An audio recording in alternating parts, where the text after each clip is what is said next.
Baik, kita lanjutkan materi kita. Jadi hari ini kita lanjut ke reading ya, teman-teman.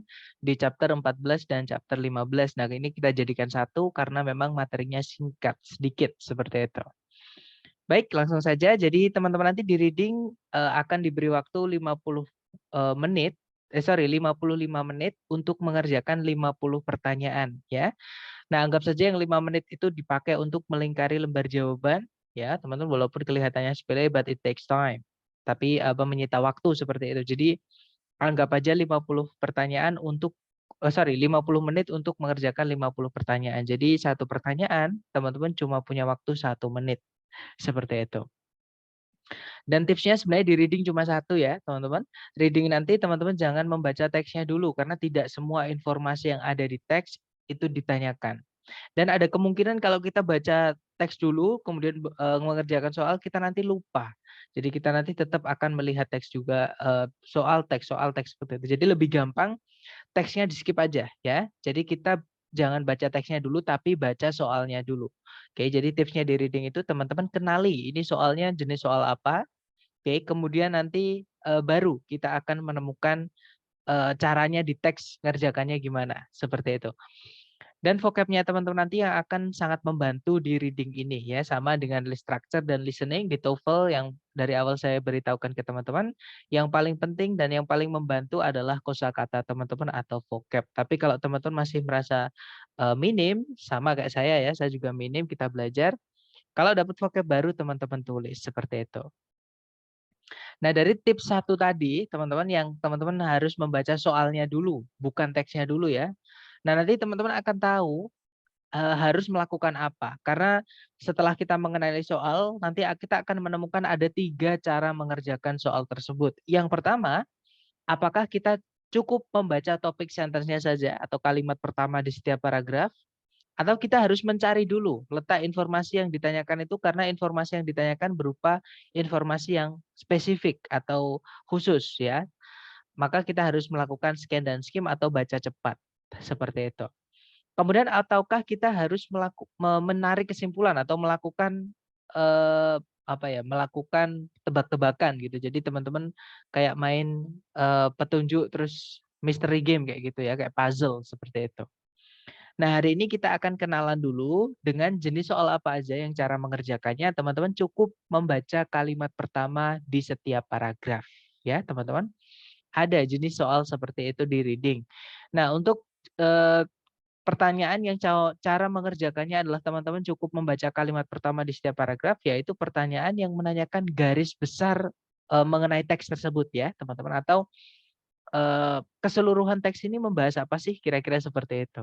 Oke. Jadi kalau yang pertanyaannya itu menanyakan informasi umum atau garis besar dari teks, cara mengerjakannya teman-teman cukup baca topik sentences-nya saja ya.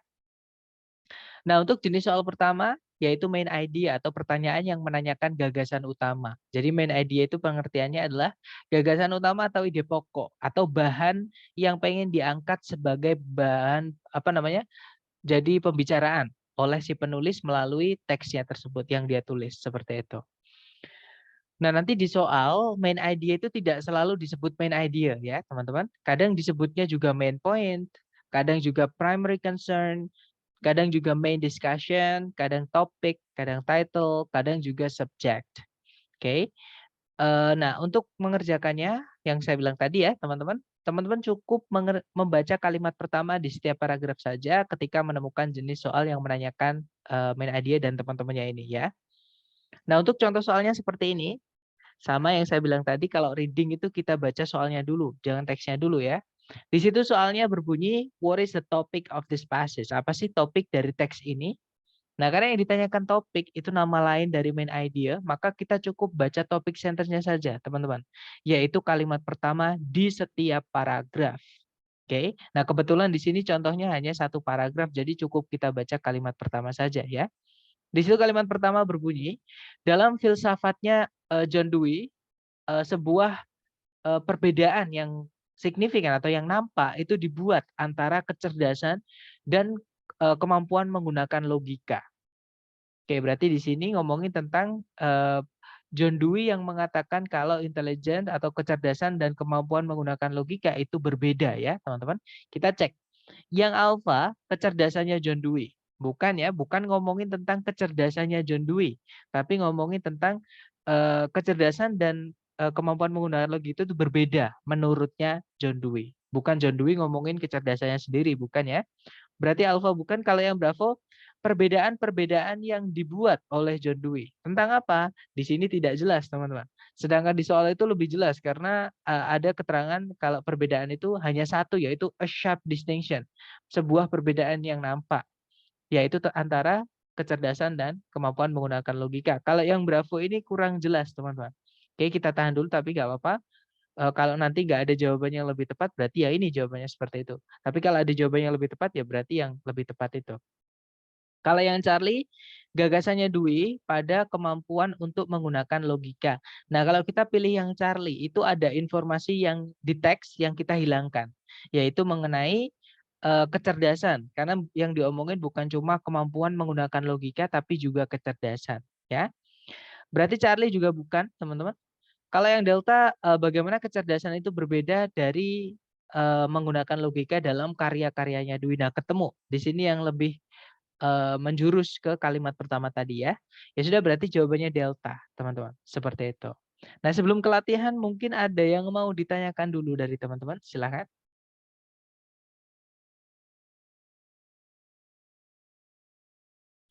Nggak ada ya? Baik, kalau nggak ada, mari kita langsung praktek seperti biasa. Jangan takut salah, teman-teman. Di sini ada 2 soal, karena satu soal 1 menit, artinya teman-teman punya waktu 2 menit untuk mengerjakan. Silakan, 2 menit dimulai dari sekarang. Silakan, teman-teman.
Oke, 2 menit sudah habis. Silakan jawabannya teman-teman dikirim di chat sedapatnya dulu ya.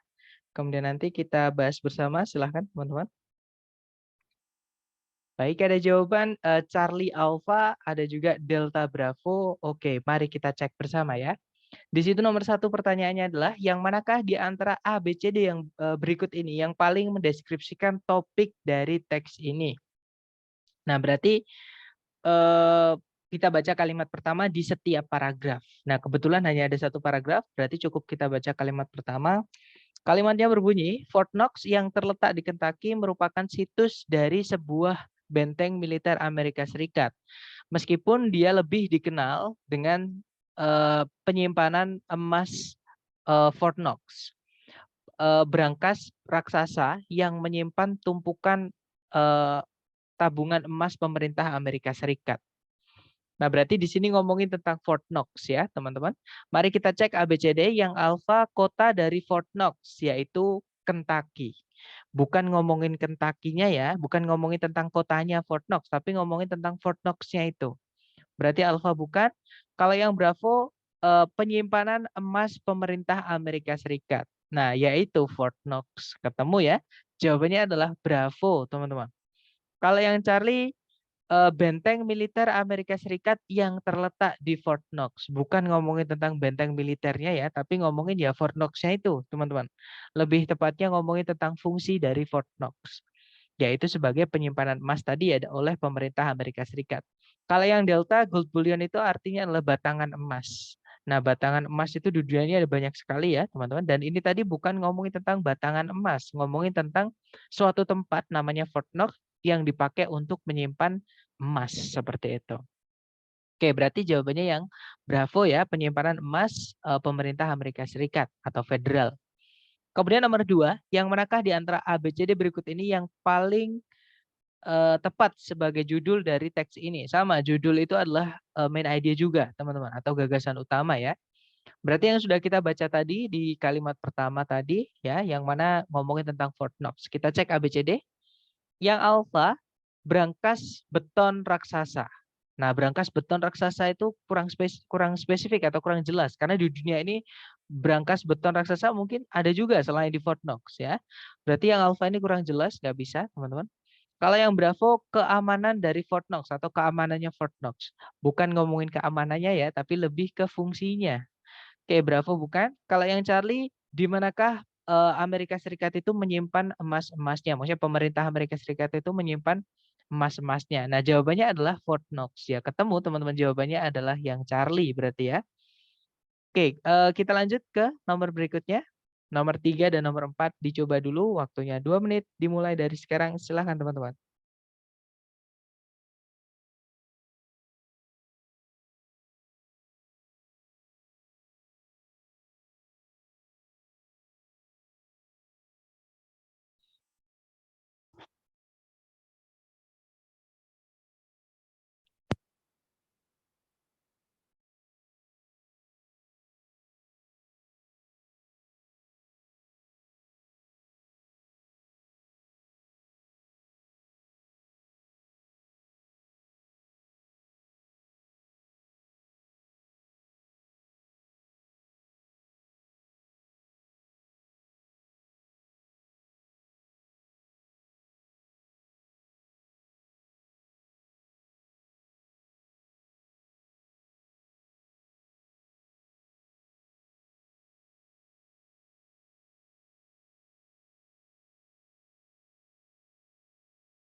Baik, 2 menit sudah habis, teman-teman.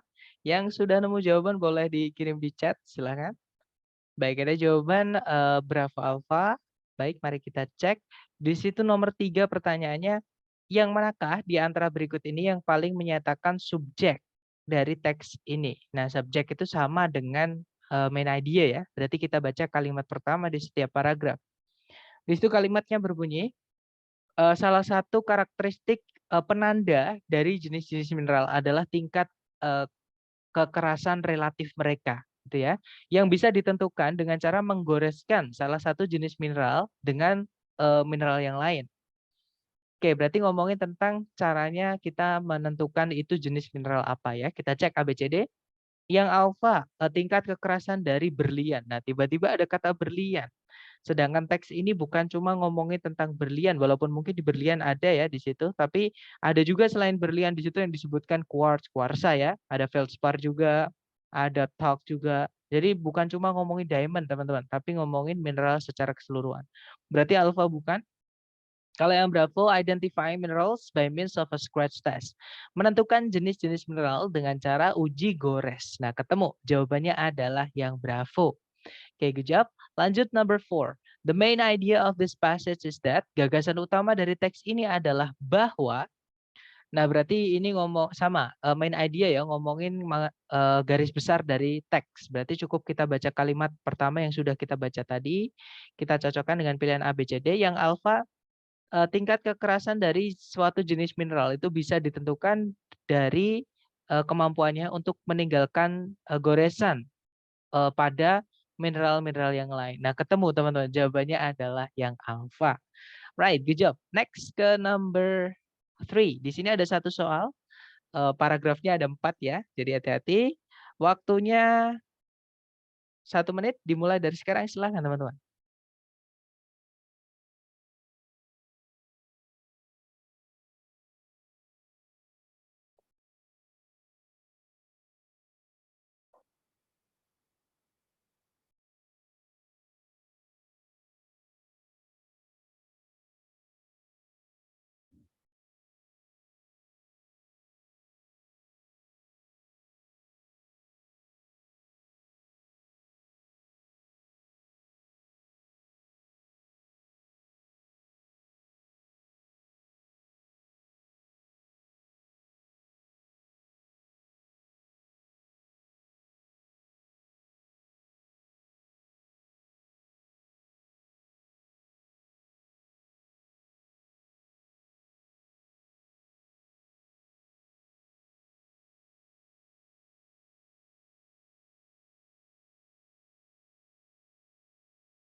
Oke, thumbs up. Silahkan jawabannya teman-teman dikirim di chat. Kemudian kita bahas ya, silahkan. Baik, ada jawaban alfa dan saya lihat semuanya menjawab alfa semua. Oke, kita cek teman-teman. Di situ nomor 3 pertanyaannya adalah, yang manakah di antara berikut ini yang paling menyatakan main idea dari teks tersebut? Main idea berarti kita baca kalimat pertama di setiap paragraf ya. Paragraf pertama berbunyi, vaksin itu dipersiapkan atau dibuat dari virus-virus atau bakteri-bakteri yang berbahaya. Oke. Kemudian kelas yang paling dasar mengenai vaksin itu mengandung mikroorganisme penyebab penyakit yang telah dibunuh menggunakan larutan yang mengandung formaldehyde. Jenis vaksin kedua itu mengandung racun yang dihasilkan oleh mikroorganismenya, bukan mikroorganismenya itu sendiri. Maksudnya, jadi cuma racunnya aja, tapi nggak ada virusnya, nggak ada bakterinya, ya teman-teman. Kemudian tipe terakhir, jadi tipe vaksin yang terakhir itu mengandung mikroorganisme yang masih hidup yang telah dilemahkan atau dibuat tidak berbahaya bagi tubuh manusia. Nah, berarti ini lebih ngomongin ke bagaimana sih vaksin itu dibuat ya. Di paragraf pertama disebutkan vaksin itu dibuat dari virus dan bakteri. Oke, kemudian paragraf kedua itu jenis vaksin yang dibuat pertama itu dari mikroorganisme yang mengandung vaksin yang mengandung mikroorganisme tapi sudah mati. Kemudian tipe kedua itu tidak mengandung mikroorganisme vaksinnya. Dan yang ketiga, vaksinnya masih mengandung mikroorganisme dan masih hidup tapi dilemahkan. Oke, kita cek ABCD. Yang alfa, vaksin itu memberikan kekebalan terhadap penyakit-penyakit tertentu. Nah, kalau kita pilih yang alfa, paragraf 2, 3, dan 4 itu enggak kita anggap, teman-teman. Oke, jadi memang yang alfa itu disebutkan ya di kalimat pertama di paragraf 1, tapi ada 2 poin yang disebutkan di kalimat pertama paragraf 1 itu, yaitu yang pertama, vaksin itu dibuat dari virus dan bakteri berbahaya. Yang kedua, vaksin itu diberikan ke pasien untuk memberikan kekebalan terhadap penyakit-penyakit tertentu. Nah, kalau ada seperti ini, kita lihat di paragraf berikutnya, yang mana yang dikembangkan, teman-teman. Apakah yang depan, apakah yang belakang. Itu nanti yang akan menjadi inti dari teks ini. Seperti itu. Nah, tapi bukan yang alfa ya, karena ternyata yang dikembangkan adalah yang bagian pertama, yaitu vaksin itu dibuat dari virus dan bakteri yang berbahaya. seperti itu. Kita cek berarti alfa bukan, kalau yang Bravo vaksin itu mengandung mikroorganisme penyebab penyakit. Tidak semua ya, tadi ada juga satu jenis vaksin di paragraf ketiga yang mana dia hanya mengandung racun yang dihasilkan oleh mikroorganismenya, tapi tidak mengandung mikroorganismenya, seperti itu. Berarti Bravo bukan. Kalau yang Charlie, vaksin itu diperoleh atau didapat dari berbagai cara atau dengan berbagai cara atau cara yang berbeda-beda. Nah, tadi ada 3 yang disebutkan di teks ya. Ya sudah, berarti ketemu jawabannya yang Charlie, teman-teman. Oke. Kalau yang Delta, pendekatan-pendekatan dalam pemberian vaksin itu sedang dikembangkan. Nah, bukan ke pendekatan pemberiannya ya, tapi lebih ke pembuatan vaksin. Seperti itu. Oke, nomor 3 adalah yang Charlie. Kita coba lagi, next number. Nomor 7 dan nomor 8, jangan takut salah, waktunya 2 menit, dimulai dari sekarang, silahkan teman-teman.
Oke, 2 menit sudah habis. Silahkan jawabannya teman-teman dikirim di chat dulu sedapatnya ya. Kemudian nanti kita bahas. Baik, ada jawaban delta alpha, dan saya lihat semua menjawab delta alpha. Kita cek ya.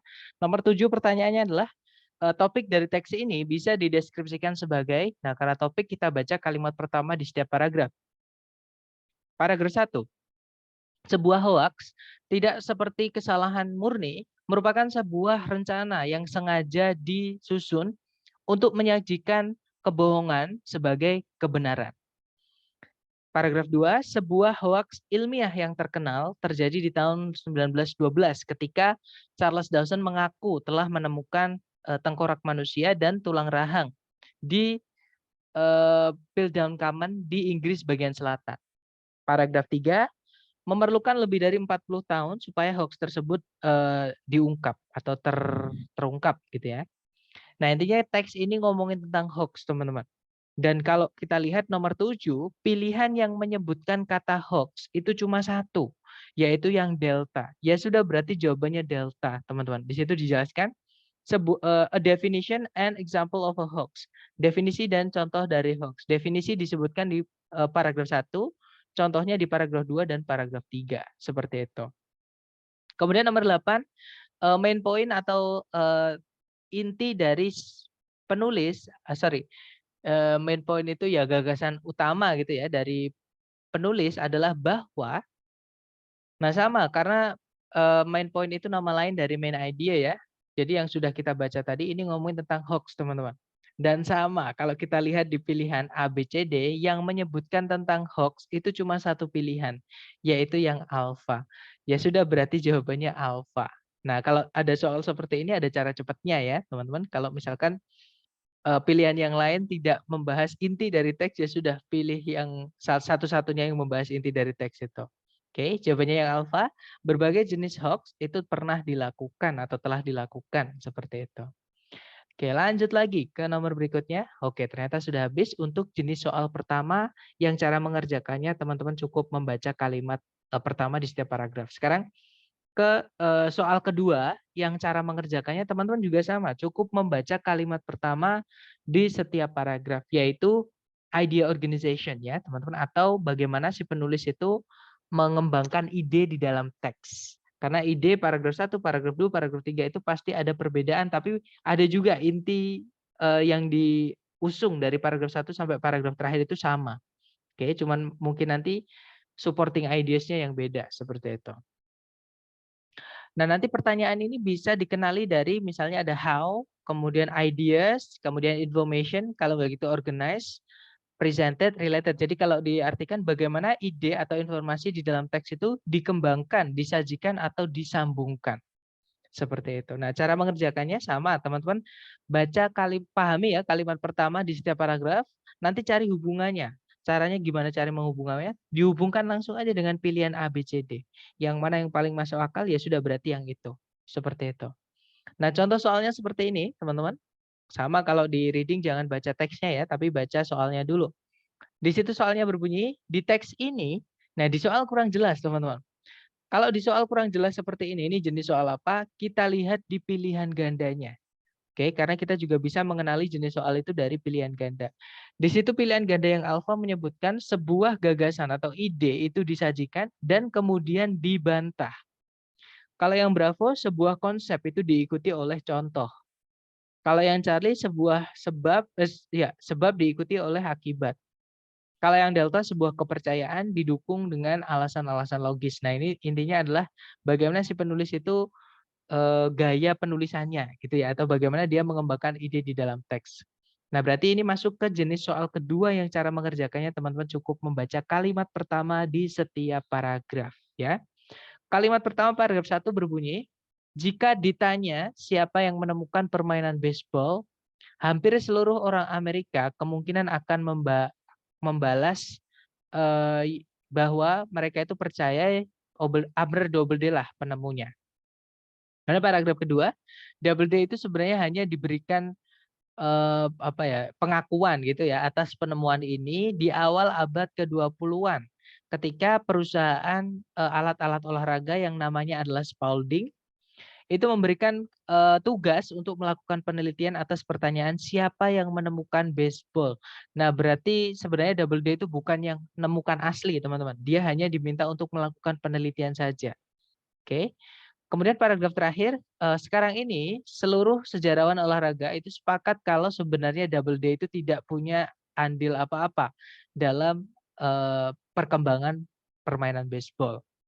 Nah, berarti tadi argumen atau suatu gagasan disajikan di paragraf 1, kemudian disalahkan atau dibantah di paragraf kedua dan paragraf ketiga. Nah, berarti kalau kita merujuk di pilihan ganda tadi itu masuknya di yang alfa ya, teman-teman, yaitu sebuah ide itu disajikan dan kemudian dibantah seperti itu. Nah, jenis soal ini lumayan jarang ya, teman-teman, tapi pernah. Kadang satu soal atau dua soal itu pernah. Jadi saya merasa perlu untuk memberikan ke teman-teman seperti itu. Nah, mungkin ada pertanyaan dulu sebelum ke latihan, silakan teman-teman.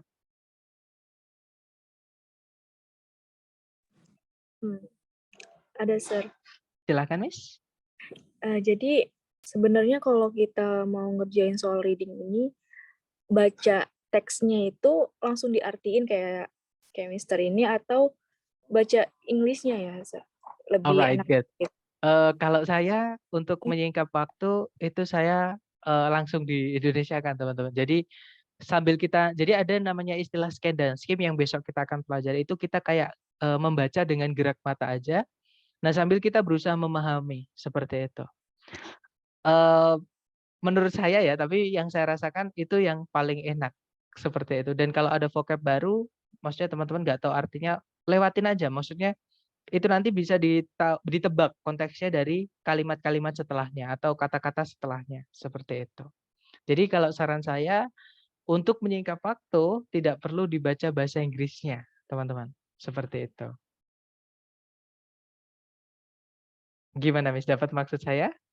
Tapi untuk jika teman-teman belajar speaking, maksudnya pronunciation ya, pelafalan dalam bahasa Inggris, kemudian juga untuk memperkuat listening juga ketika belajar, teman-teman coba lafalkan juga nggak apa-apa. Karena eee, itu membantu kita mengenali kata ini dibacanya gimana, kayak gitu.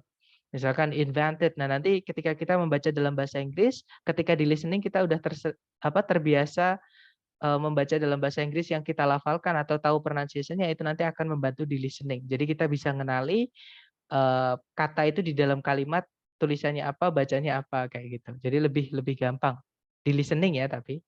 Tapi kalau di reading teman-teman nggak perlu baca seperti itu. Maksudnya nggak perlu dibaca read aloud, nggak perlu dilafalkan, nggak perlu baca bahasa Inggrisnya seperti itu. Gimana? Mungkin ada pertanyaan lagi teman-teman? Silahkan. Iya.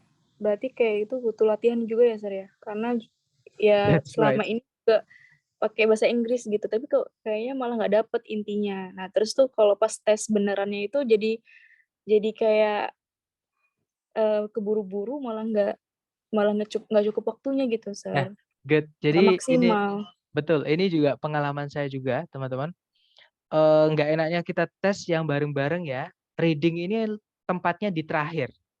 Jadi, dan kalau teman-teman ngambil tes online, itu kita tidak tahu yang teman-teman kita di kelas yang lain itu, selain kita itu anaknya dari mana aja, terus kemungkinan mereka udah pernah belajar TOEFL, udah pro gitu ya, terus, itu nanti biasanya ngerjakannya cepet banget. Nah, kita jangan panik, oke? Kita fokus aja sama waktu yang dialokasikan sama, pengawas.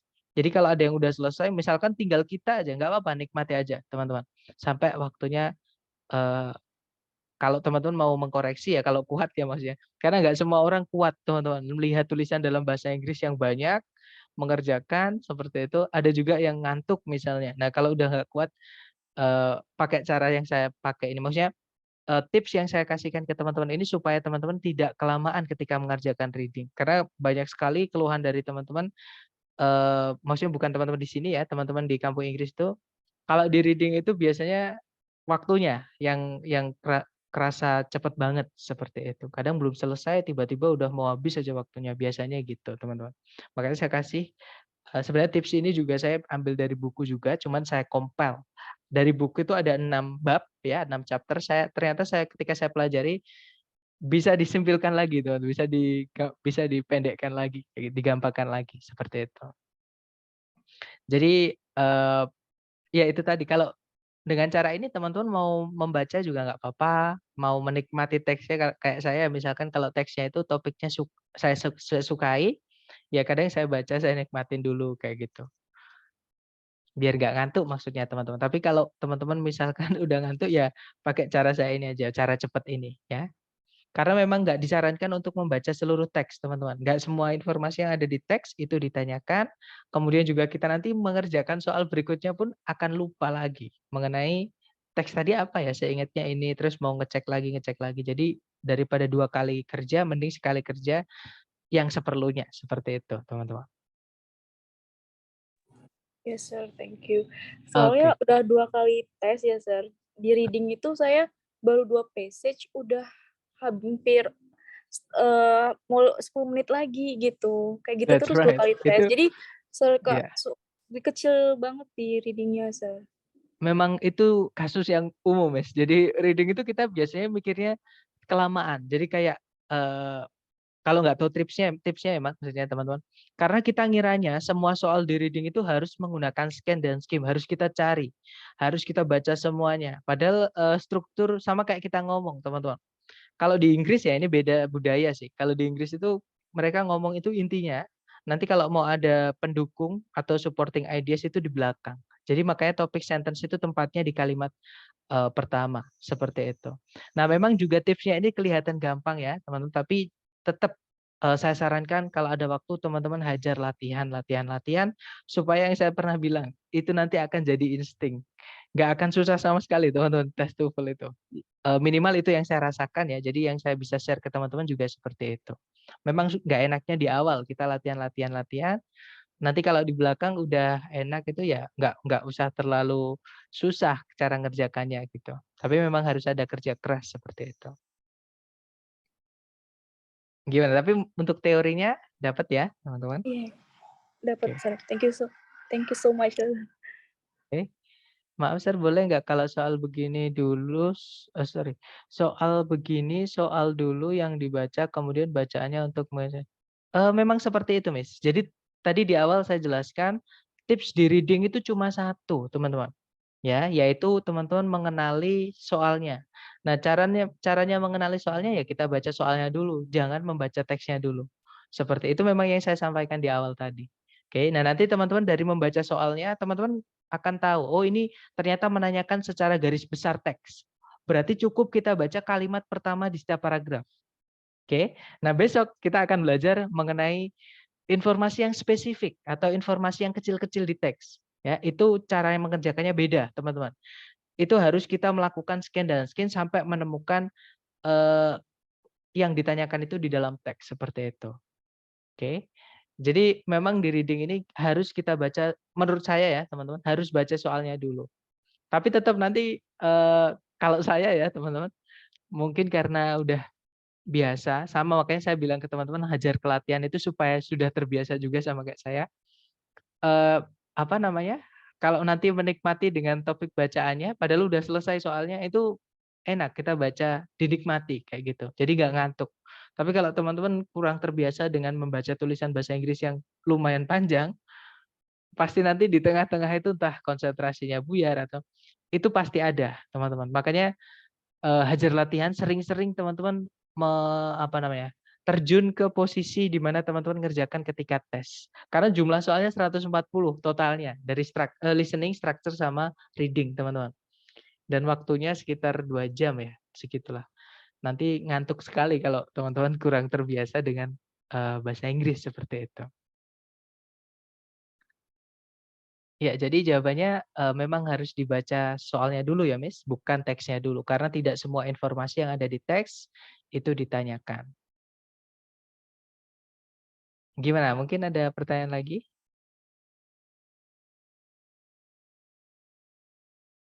Nggak ada? Kalau nggak ada kelatihan soal ya. Silakan dicoba dulu, teman-teman. Di sini ada satu soal, berarti waktunya 1 menit.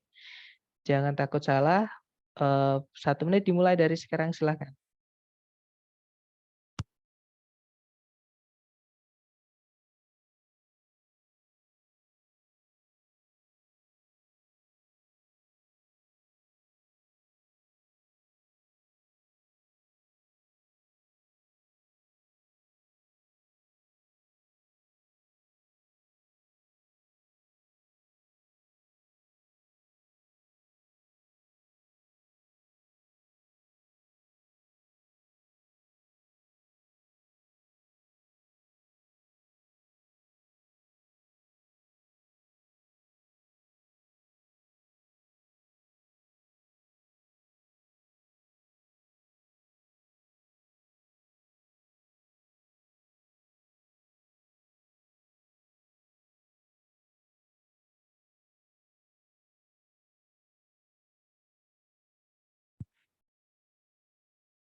Oke, 1 menit sudah habis. Silahkan jawabannya teman-teman dikirim di chat dulu sedapatnya, salah nggak apa-apa.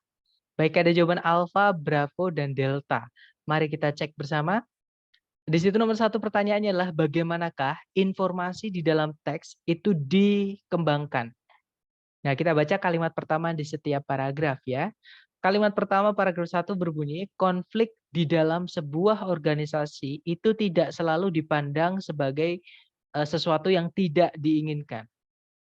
Kemudian paragraf kedua, menurut pandangan tradisional mengenai konflik, konflik itu memang berbahaya bagi sebuah organisasi. Kemudian paragraf terakhir, pandangan interaksionis mengenai konflik di sisi lain berpendapat kalau konflik itu dapat memberikan sebuah fungsi penting di dalam sebuah organisasi dengan cara mengurangi zona nyaman atau tingkat kenyamanan gitu ya, tingkat zona nyaman di antara para pekerjanya dan menyebabkan perubahan-perubahan positif itu bisa terjadi. Seperti itu.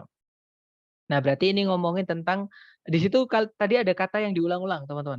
Di kalimat pertama ada is not always viewed, tidak selalu dipandang. Paragraf kedua ada kata menurut pandangan tradisional mengenai konflik, ya. Paragraf terakhir juga sama.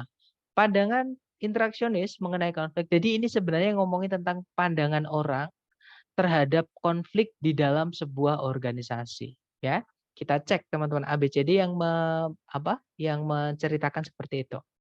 Yang alfa asal muasal dari gagasan mengenai konflik itu disajikan. Bukan ya, tidak ada ide dari mana sih konflik itu muncul atau dari mana sih konflik itu ada, tapi gimana sih konflik itu di dalam organisasi. Ada yang menganggapnya positif, ada yang menganggapnya negatif, seperti itu. Ada yang netral, si penulisnya netral ya. Kalau yang Bravo, pandangan-pandangan yang berbeda mengenai konflik itu disajikan. Nah, ketemu teman-teman. Jawabannya adalah yang Bravo, ya. Yaitu kalau yang penulisnya di sini netral, dia nggak berpihak ke salah satu. Dia hanya bilang kalau konflik itu tidak selalu dipandang sesuatu yang tidak diinginkan. Paragraf kedua, pandangan tradisional itu tidak menginginkan konflik di dalam organisasi. Paragraf ketiga, pandangan interaksionis mengenai konflik itu berpendapat kalau konflik itu diperlukan atau penting di dalam sebuah organisasi. Seperti itu. Oke, berarti jawabannya yang Bravo. Kita lanjut lagi ke nomor berikutnya, teman-teman. Dicoba dulu ya, waktunya 1 menit, dimulai dari sekarang, silahkan.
Oke, 1 menit sudah habis, teman-teman. Apakah sudah nemu jawaban? Oke, ada jawaban alfa. Ya, ada jawaban alfa. Mari kita cek bersama. Di situ nomor 5 pertanyaannya, bagaimanakah informasi di dalam teks ini dikembangkan? Oke, nah berarti kita baca kalimat pertama di setiap paragraf. Kalimat pertama paragraf 1 berbunyi, danau terbesar di Amerika Serikat bagian barat adalah Danau Great Salt Lake. Sebuah danau air asin di tengah daratan di bagian barat laut dari Utah.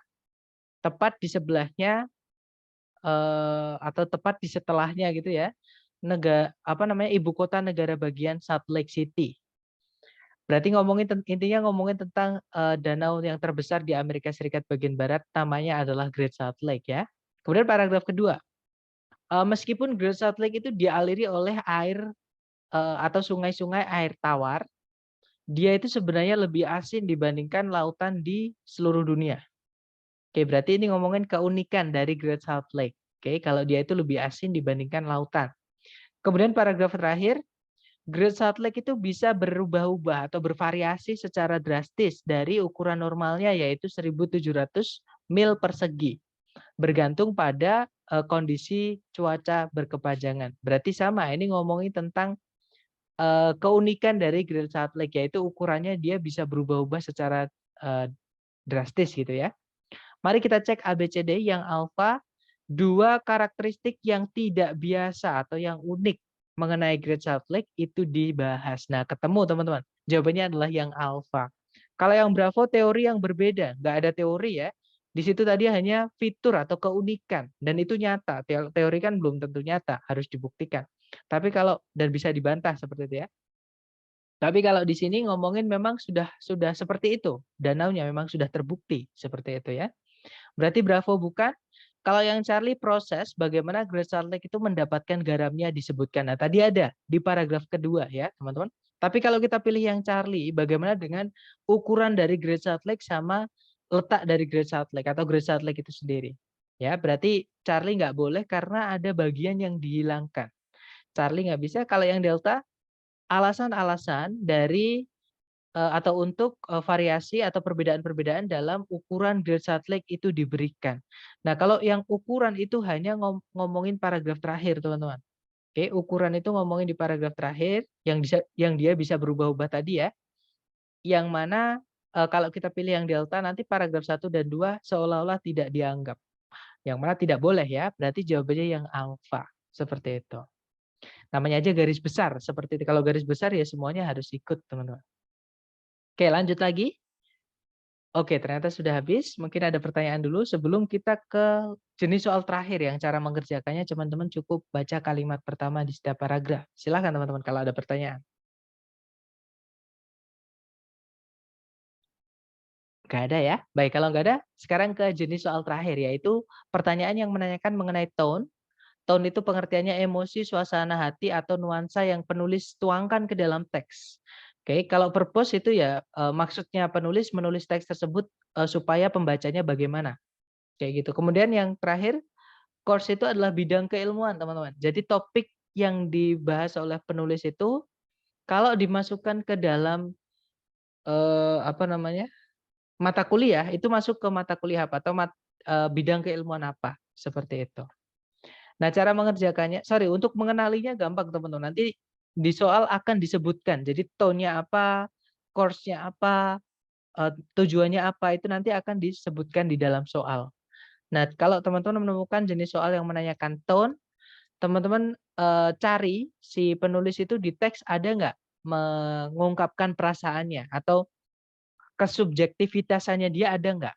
Kalau nggak ada, dia hanya menyajikan fakta atau informasi atau pengetahuan, berarti dia netral. Oke, jadi tone-nya nggak ada atau netral, hanya ingin menginformasikan saja seperti itu. Tapi misalkan si penulis bilang misalnya ada kata menyenangkan misalnya, terus misalkan ada juga biasa-biasa aja misalnya. Nah, itu si penulis sudah mulai memasukkan kata sifat yang menunjukkan perasaan dia mengenai yang dia tulis seperti itu. Oke.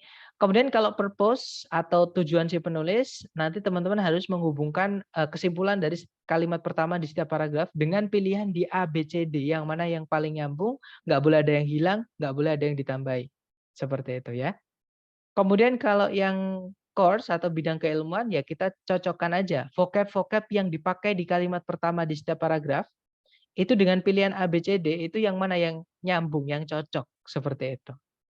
Nah, atau untuk contoh soalnya kira-kira seperti ini ya, teman-teman. Yang pertama itu menanyakan mengenai purpose atau tujuan si penulis menulis teks ini. Jadi purpose-nya apa sih? Berarti kita baca kalimat pertama di setiap paragraf. Di situ kalimat pertama berbunyi, buku In Cold Blood yang ditulis oleh Truman Capote di tahun 1966 merupakan sebuah contoh terkenal dari novel non-fiksi.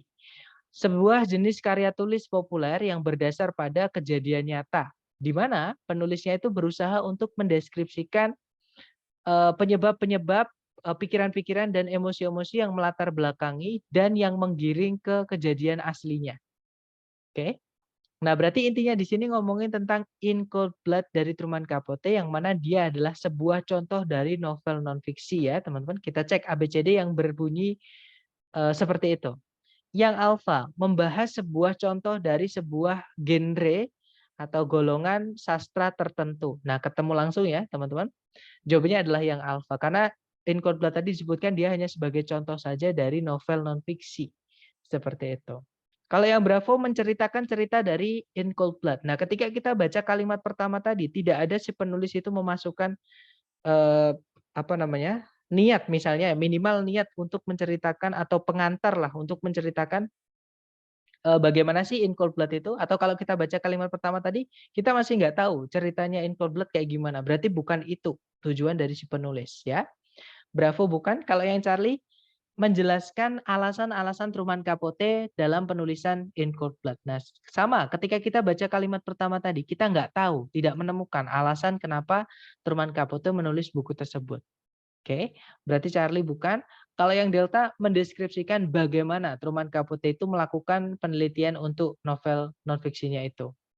Nah, sama sekali tidak ada tadi di kalimat pertama juga ya, teman-teman. Bagaimana Truman Capote melakukan investigasi untuk membuat cerita buku novelnya itu. Berarti delta juga bukan fix, jawabannya adalah yang alfa, membahas atau mendiskusikan sebuah contoh dari sebuah genre sastra tertentu. Ini bacanya genre ya, tulisan sama itunya beda, teman-teman. Oke, ada juga yang bacanya genre. Jadi ada genre, tergantung mungkin British or American seperti itu. Kemudian nomor 2, yang manakah di antara berikut ini yang paling mendeskripsikan tone atau suasana hati penulis ya, atau nuansa yang dituangkan ke dalam teks. Nah, tadi ketika kita baca kalimat pertama, sama sekali penulis itu tidak ada menyebutkan emosinya dia, teman-teman. Oke, dia hanya menceritakan saja kalau In Cold Blood itu hanya sebuah contoh saja dari novel non-fiksi. Nah, sama sekali kita tidak tahu bagaimana perasaan penulis. Berarti dia netral, hanya ingin memberitahu kita saja atau memberikan pengetahuan aja ke kita ya sebagai pembaca. Oke, kita cek ABCD yang menceritakan netral. Yang alpha ada cold, itu kejam, sadis, sama kayak yang Bravo ya. Nggak mungkin ada dua jawaban benar. Alpha sama Bravo berarti nggak mungkin. Kalau yang Charlie emotional, campur aduk. Ketika kita baca kadang sedih, kadang nangis, kadang seneng, enggak ya teman-teman. Ketika kita baca kalimat pertama tadi tidak ada perasaan apapun, kita hanya sekedar tahu saja. Berarti jawabannya yang delta yaitu deskriptif. Si penulis hanya ingin mendeskripsikan sesuatu yaitu In Cold Blood atau sebuah contoh dari novel non-fiksi tadi. Oke, berarti jawabannya delta. Kemudian nomor 3, teks ini mungkin akan diberikan untuk dibaca di mata kuliah yang manakah di antara berikut ini. Nah, tadi vocab-vocabnya yang dipakai di situ ada kata novel non-fiction. Ada kata novel itu sebenarnya udah kelihatan, teman-teman. Di pilihan A, B, C, D itu yang menyebutkan novel cuma satu, ya. Kemudian ada juga writing, type of writing, karya tulis. Kemudian ada juga author, penulis. Nah, ini berarti ngomongin tentang tulis menulis gitu ya. Dan ABCD yang tulis menulis ya yang Charlie, teman-teman. Modern American novel. Jadi novel-novel Amerika modern seperti itu. Nah, dari ketiga contoh tadi, mungkin ada yang mau ditanyakan dulu nih dari teman-teman. Silakan sebelum ke latihan.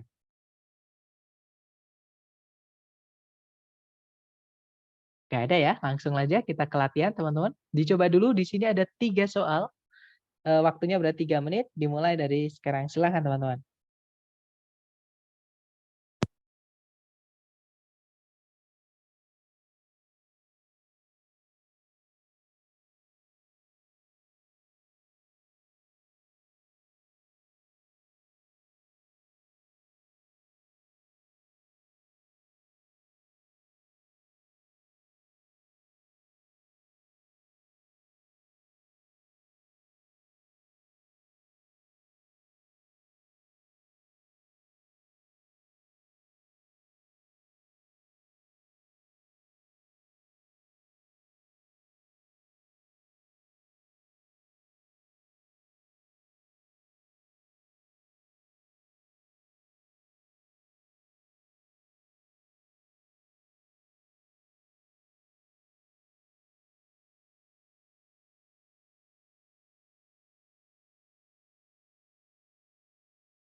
Oke, teman-teman, 3 menit sudah habis. Silakan jawabannya dikirim di chat sedapatnya dulu. Baik, ada jawaban Charlie Delta Alpha, Bravo Delta Alpha. Mari kita cek. Nomor 4, pertanyaannya yang manakah di antara berikut ini yang paling mendeskripsikan maksud penulis di dalam teks ini? Oke, kita baca kalimat pertama di setiap paragraf ya. Hingga saat ini, pengakuan-pengakuan yang didapat dari terduga atau terdakwa di dalam keadaan yang dihipnotis itu belum diakui atau belum menerima pengakuan sebagai barang bukti oleh pengadilan-pengadilan di Amerika Serikat. Kemudian paragraf terakhir, sebuah kasus sengketa lahan gitu ya mungkin, yang membawa-bawa pengakuan yang didapat dari hipnotis itu dibawa langsung ke pengadilan tinggi Amerika Serikat. Nah ini contohnya berarti ya. Intinya teks ini ngomongin tentang pengakuan-pengakuan yang didapat dari hipnotis itu tidak diakui sebagai barang bukti oleh para pengadilan atau oleh pengadilan-pengadilan di Amerika Serikat. Oke, kita cek ABCD. Yang alfa untuk menjelaskan detail-detail dari sebuah kasus pengadilan tertentu. Bukan ya, bukan ngomongin kasus tapi ngomongin suatu suatu benda di dalam pengadilan itu bagaimana dia seperti itu, yaitu pengakuan yang didapat dari hipnotis tadi. Berarti yang alfa bukan. Kalau yang bravo untuk mendemonstrasikan alasan kenapa pengakuan yang didapat di bawah pengaruh hipnotis itu tidak bisa dipercaya. Bukan juga ya teman-teman. Nah hati-hati. Kenapa kok yang bravo ini salah? Yang bravo ini seolah-olah semua pengakuan yang didapat dari hipnotis itu salah. Oke, atau tidak bisa dipercaya. Sedangkan di dalam teks ini ada ranahnya, ada skopnya, yaitu ranahnya adalah di kasus pengadilan. Oke, kalau di luar kita nggak tahu apakah dia beneran atau tidak, bisa dipercaya atau tidak maksud saya. Tapi kalau di pengadilan, pengakuan yang didapat dari hipnotis itu tidak bisa dianggap sebagai barang bukti. Ya, tapi kalau di luar pengadilan nggak ada hubungan dengan teks, ya teman-teman. Sedangkan yang bravo ini seolah-olah seluruh pengakuan yang didapat dari hipnotis itu tidak bisa dipercaya. Nah, bravo bukan ya, karena kita kayak memukul rata atau menyimpulkan sendiri seperti itu. Kalau yang Charlie untuk memperjelas peran dari pengadilan tinggi. Nah, dari sini udah kelihatan salah ya, karena bukan peran dari pengadilan tinggi yang dibahas, tapi memang seluruh pengadilan-pengadilan di Amerika Serikat seperti itu. Kalau yang delta untuk menjelaskan status hukum dari pengakuan-pengakuan yang didapat dari hipnotis. Nah, di sini ya jawabannya. Jadi status hukum dari pengakuan yang didapat dari hipnotis itu tidak diakui sebagai barang bukti oleh pengadilan. Oke, berarti jawaban nomor 4 adalah yang delta, teman-teman.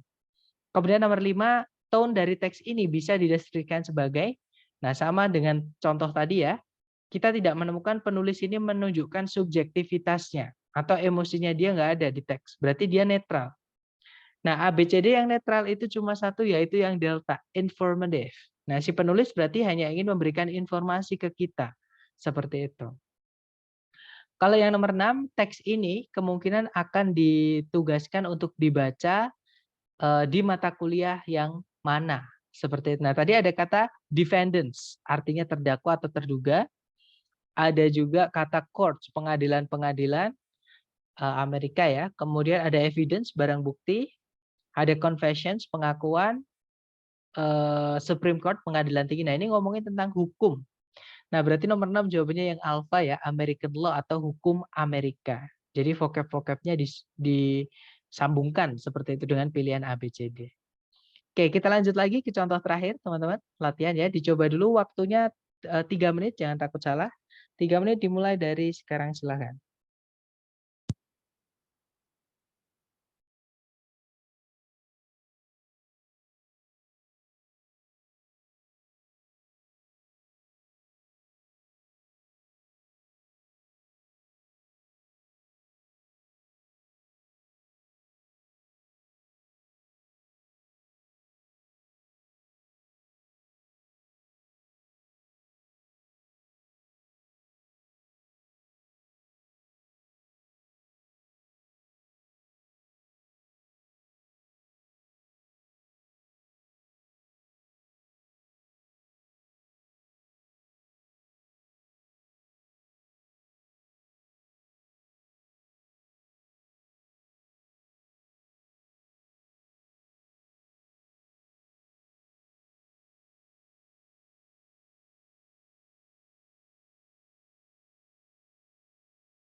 Well, 2 minutes over. Silakan jawabannya teman-teman dikirim di chat ya.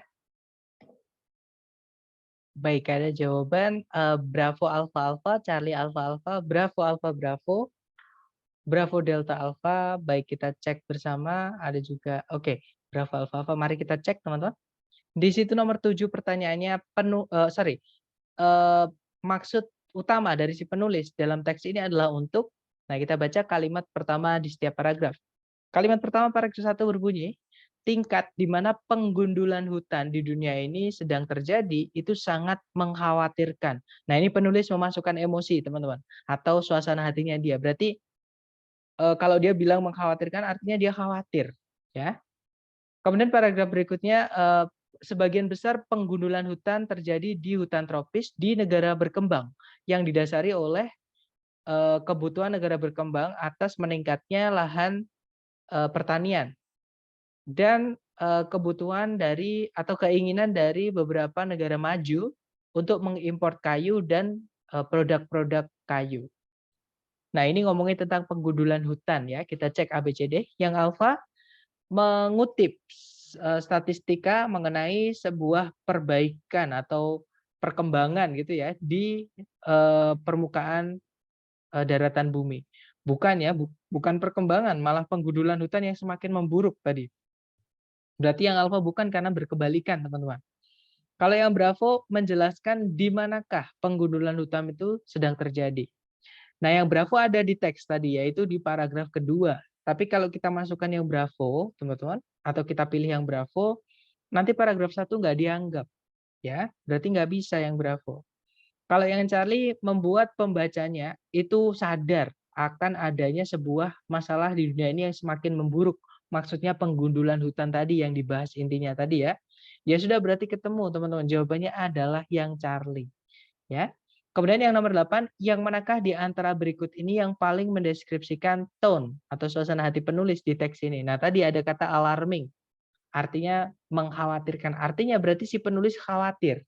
Kita cek ABCD yang bunyinya khawatir atau cemas atau takut ya. Yang alpha concern, nah ketemu langsung teman-teman. Concern itu artinya khawatir atau cemas atau takut dan sebagainya. Seperti itu. Oke, nomor 8 berarti alpha. Kemudian nomor 9, teks ini kemungkinan akan diminta untuk dibaca di mata kuliah yang manakah di antara ABCD berikut ini. Nah, tadi ada kata hutan ya, intinya ngomongin tentang penggundulan hutan. Ada hutan, kemudian ada apa lagi tadi? Iya, intinya ngomongin tentang hutan gitu ya, yang mana ada daratan juga, lahan seperti itu. Itu adalah bahan pembahasan dari geografi, teman-teman. Geografi itu ngomongin tentang fitur-fitur permukaan bumi, misalnya gunung, misalnya bukit barisan, danau, hutan dan sebagainya. Itu adalah bahasan dari geografi, ya. Berarti nomor 9 jawabannya adalah yang Bravo, geografi atau geografi seperti itu. Nah, itu tadi teman-teman materi kita hari pertama untuk reading ya. Jadi hari ini kita sudah belajar jenis soal apa aja yang cara mengerjakannya adalah cukup membaca kalimat pertama di setiap paragraf. Karena kalimat kedua dan seterusnya sampai paragraf baru itu adalah pendukung, teman-teman, informasi pendukung. Kalau menanyakan garis besar teks, teman-teman cukup baca topik sentence-nya saja atau yang pengen diangkat sebagai topiknya, intinya seperti itu. Nah, mungkin ada pertanyaan dulu dari teman-teman sebelum kita tutup, silakan.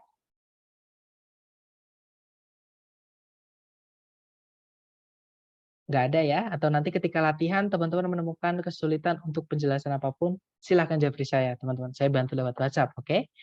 Baik, thank you so much, teman-teman. I'll see you again next time. The last I say, Assalamualaikum warahmatullahi wabarakatuh.